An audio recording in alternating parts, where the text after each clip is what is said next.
na po ang first day namin dito sa nilipatang bahay at habang busy nga si Papa, tinutulungan din siya ni Pinggoy mag-ayos ng mga gamit niya doon. Nag-assemble sila nung kama ni Papa. Dito naman ako sa kabilang kwarto at eto po yung master's bedroom. From 1 bedroom to a 3-bedroom house. Grabe ka naman talaga, Lord, sa mga pa-plot twist mo sa buhay. Well, anyway, maglilinis na muna tayo bago tayo maglagay ng mga kung ano-anong gamit dito. So, ito nga palang mop na ginagamit ko.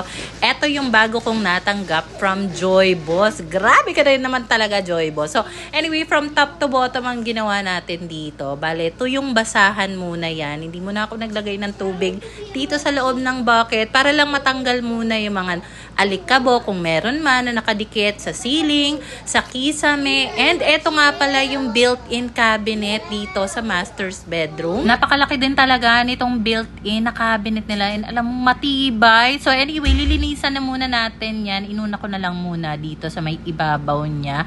Mukha naman talaga siyang malinis pero para lang talaga sure matanggal natin yung mga dumikit na kung anumang alikabok dyan. So gumamit lang din ako dito ng vacuum dahil gusto ko muna sana talaga magwalis. Hindi ko naman mahagilap gawa ng yung mga gamit nga na pinag-unload ng truck.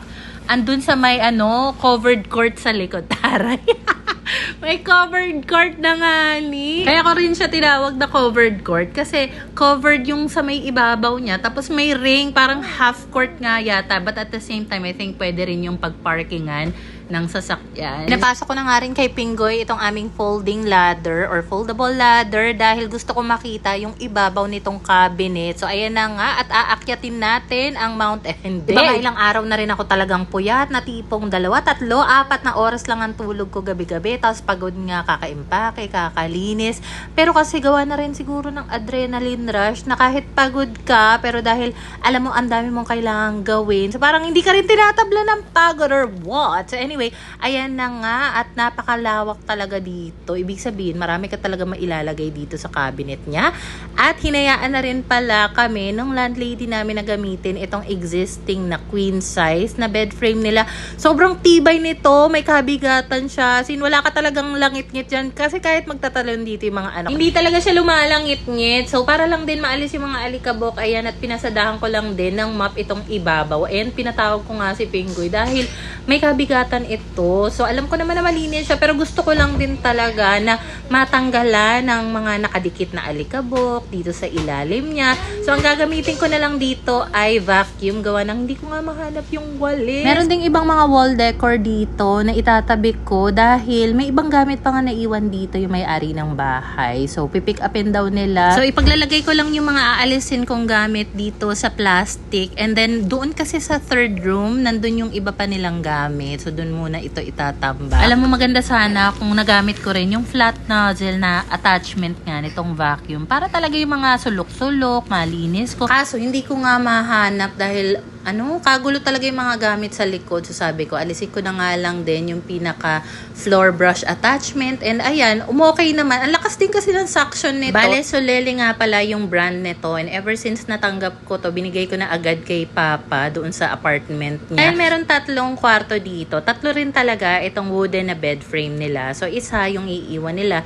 Yung 2 nandun currently sa may labas ng pintuan dahil pipick upin din nila yon. And pasensya na talaga, hindi ako makapag-reply isa-isa dahil sobrang busy nga ni at saka wala po kaming internet connection pa. Yun talaga ang pinaka-struggle. Kaya as much as gusto ko mag-update madalas, pero kasi napaka-limited din ng data ko, ginagawan pa namin ng paraan para magpakabit kami ng internet. Nagbabasa rin ako ng comment na tutuwa talaga ako na ang dami pala na masaya for us dahil yung iba nasundan nga yung journey namin. Simula nung nakikita na pa kami, yung moment na binaha yung kwarto namin, yung kutsyon. Grabe, struggle is real talaga.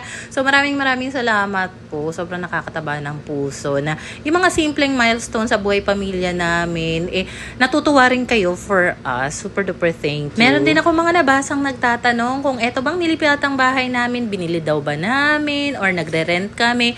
So eto po ay paupa lang po. Ang nangyari kasi before, nung nag-decide ako panahon na kailangan naming mag-move out doon sa apartment namin. Sabi ko gusto ko talaga na tumira kami sa probinsya, province life, simple life. Tapos sakto naman na meron tayong follower which is yung aking bagong landlady, si Miss Charlene. Meron siyang extra room ba to? Laki-laki extra rest house na may caretaker na pumupunta once in a while, and naisip niya na pwede niyang iparenta sa amin kasi hindi niya naman talaga to pinaparentahan at all. Parang nung napanood daw niya yun, parang naisip niya na why not iparenta ko na lang kay Ai. So nag-message siya agad sa akin, nag-send agad siya ng picture ng video nitong bahay, nagtawagan agad kami, tapos I think 1 or 2 days after, pinuntahan agad namin ito ni Papa, pati ng mga bata, and grabe, tuwang-tuwa na agad kami dito, kaya hindi ko na nga magawang mag-apartment hunting, gawa ng grabe, ang ganda talaga. So, ito yung bago naming kutsyon, 'di ba? Mahaba nga siya compared sa iba naming mattress. So, ayan, kita mo naman. Sagad siya dito. Sobra. So, yung dati namin na queen size, 'di ba, hanggang dito lang siya maiksi. Tinay namin ilagay. Naging instant pull-out bed pa. Ayun na, instant pull-out bed, no? No? Ganyan lang? Hindi, para pag may bisita at gusto maki-aircon, dyan, di ba? Nadya ko talagang mag-umpisa ng linis dito sa kwarto dahil alam ko naman pagod kami lahat, even yung mga bata, alam mo yon, sa biyahe pala napagod sila. So gusto ko kapag gusto na nila magpahinga, matulog, maayos, malinis na dito. So anyway, eto na nga pala at nilinisan ko na rin yung loob ng cabinet nila. Ang galing nga kasi may pasalamin pa nga, 'di ba? Parang wala kaming ganyang ano ba tawag diyan?